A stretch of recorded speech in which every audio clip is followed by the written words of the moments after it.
श्री प्रताप सिंह के द्वारा काफी बढ़ चढ़ करके उनके जन्मदिन को एक खुशी के रूप में मनाया जा रहा है। आज श्री प्रताप जी हम लोगों के सामने है।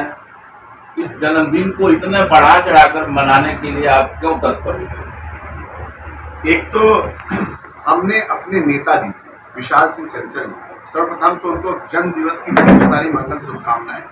उनसे हमने राजनीति, मैं 2000 से देख रहा हूँ और छात्र नेता भी नहीं, 2004 में जेल भी गया, बहुत सीखा। लेकिन मैंने नेता ऐसा नहीं, उनसे बहुत कुछ सीखने को मिला है। और हम कहते हैं कि हर युवा नेता को, हर नेता को उनसे सीखने की जरूरत है। उन्होंने जो एक ईमानदारी की मिसाल पैदा की है वो बेमिसाल है। और हम सबके विशाल ऐसे ही नहीं है, हमको और नहीं पूरे समाज को, सभी लोगों को उनसे ये शिक्षा लेनी चाहिए कि आखिर कोई इतना ईमानदार हो कैसे सकता।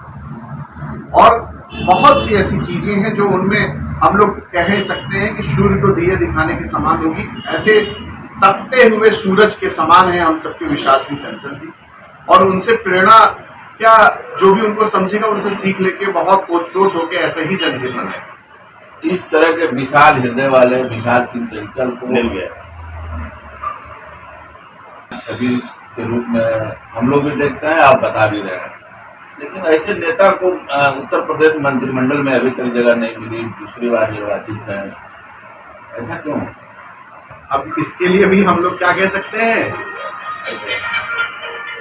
तो अभिशाप है। ऐसे नेता को तो मुख्यमंत्री जी को संज्ञान लेना चाहिए कि कब का मंत्री बना दिया जाना चाहिए। लेकिन हम लोग दुर्भाग्यवश अपनी बात को उन तक या बहुत लोगों तक, जो लोग मंत्रिमंडल डिसाइड करते हैं, उन तक नहीं पहुंचा पाते हैं।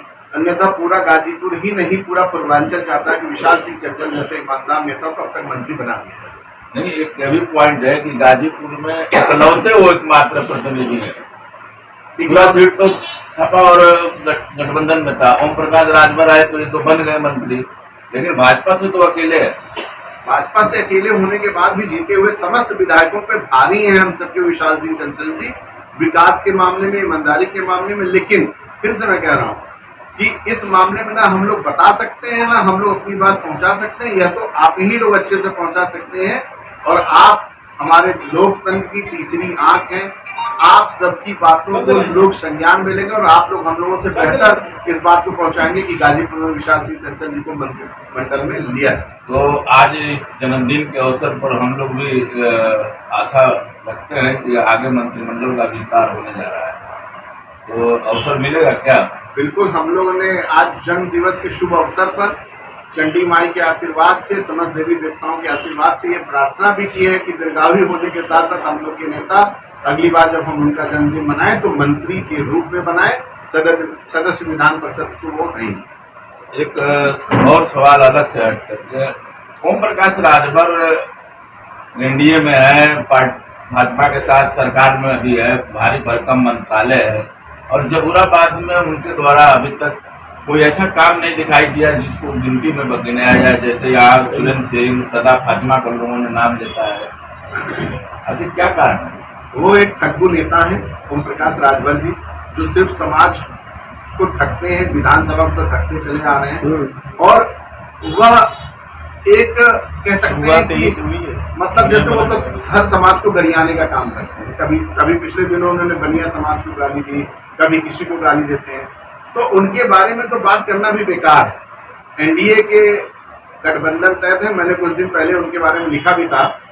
ऐसे नेता को तो सर्व समाज को विरोध करना चाहिए, जो सिर्फ और सिर्फ जहूराबाद को गर्त मिलेगी। आपने सही कहा, अन्य विधायकों ने बहुत अच्छा विकास किया, उनके विकास को याद किया जाता है, तमाम लोग विकास पुरुष के नाम से जहूराबाद में जाने गए। लेकिन ओम प्रकाश जी को तो ठग्गू, बेईमान और जितने संज्ञा आपको देनी हो, सब समाज को बांटने का काम, ऐसा काम करते हैं। नहीं, अभी देखिए कि कैबिनेट मंत्री अनिल राजभर, पूर्व सांसद हरिनारायण राजभर वो खुल के विरोध कर रहे हैं, लेकिन आपके नेतृत्व पर इसका असर नहीं है। कम से कम सुधार दिया जाए कि जाके काम करो भाई, या नहीं तो हटाया जाए। हमको लगता है कि नेतृत्व अब थोड़ा ध्यान दे रहा है। आजमगढ़ की मेहुल की रैली से अब नेतृत्व की भी आंखें खुली है कि ओम प्रकाश की भाड़ी की भीड़ के आगे अनिल राजभर जी की अच्छी भीड़ महसूस कराई है हमारे नेतृत्व को, और शायद आगे भी इसका परिणाम देखने को मिले। अच्छा, और चंचल जी के जन्मदिन पर आते हैं। जहुराबाद में कहाँ कैसे मनाया है जन्मदिन? आज जन्मदिन उनका जहुराबाद विधानसभा में लगभग 101, 102, 110 ग्राम सभाओं में मना है। मुख्य रूप से हम लोग 20-25 जगहों पे पहुंचे, खासतौर से सारे ब्लॉकों में, बाराचौर, कासमाबाद, मर्दा ब्लॉक के तहत हम लोग तमाम ग्राम सभाओं में, जैसे कि बासदेवपुर ग्राम सभा है, कल्याणपुर ग्राम सभा है, बासदेवपुर में हवन पूजन हुआ, वहाँ के प्राइमरी स्कूल के बच्चों जो कि हमारे जिले का सर्वोत्तम प्राइमरी स्कूल, वहाँ बच्चों ने मानव श्रृंखला बनाकर एमएलसी विशाल सिंह चंचल जी को जन्मदिन की बधाई दी, लिखा बैठकर कि विशाल सिंह चंचल जी हैप्पी बर्थडे। ऐसा ही परशुपुर में दुग्ध स्नान कराया गया, नसीरुद्दीनपुर में उनके उम्र के बराबर का केक बूंदी के लड्डू का बनवा के हरकेश जी ने बंटवाया। कासमाबाद में साड़ी वितरित की गई, पुरुषों को अंगवस्त्र दिया गया, बाराचौर में भी साड़ी वितरित की गई, मर्दा में भी ऐसा ही कुछ कार्यक्रम है जहाँ अभी हम लोग पहुंचेंगे। ऐसे तमाम आयोजन, अभी अलावलपुर में मुसलमान बिरादरी के तमाम लोगों ने नमाज अदा करने के दौरान उनका जन्मदिन मनाया। तो ऐसे बहुत ही भावुक जन्मदिन मनाया जा रहा है क्षेत्र की जनता द्वारा, जिले की जनता द्वारा ही नहीं, लखनऊ में भी लोग उनके जन्मदिन को बहुत हर्षोल्लास से मनाते हैं। और ऐसे नेता को मंत्रिमंडल में जगह मिले। हमारी आप सबसे भी निवेदन है कि हम लोगों की बात को भी आप लोग ऊपर पहुंचाएं।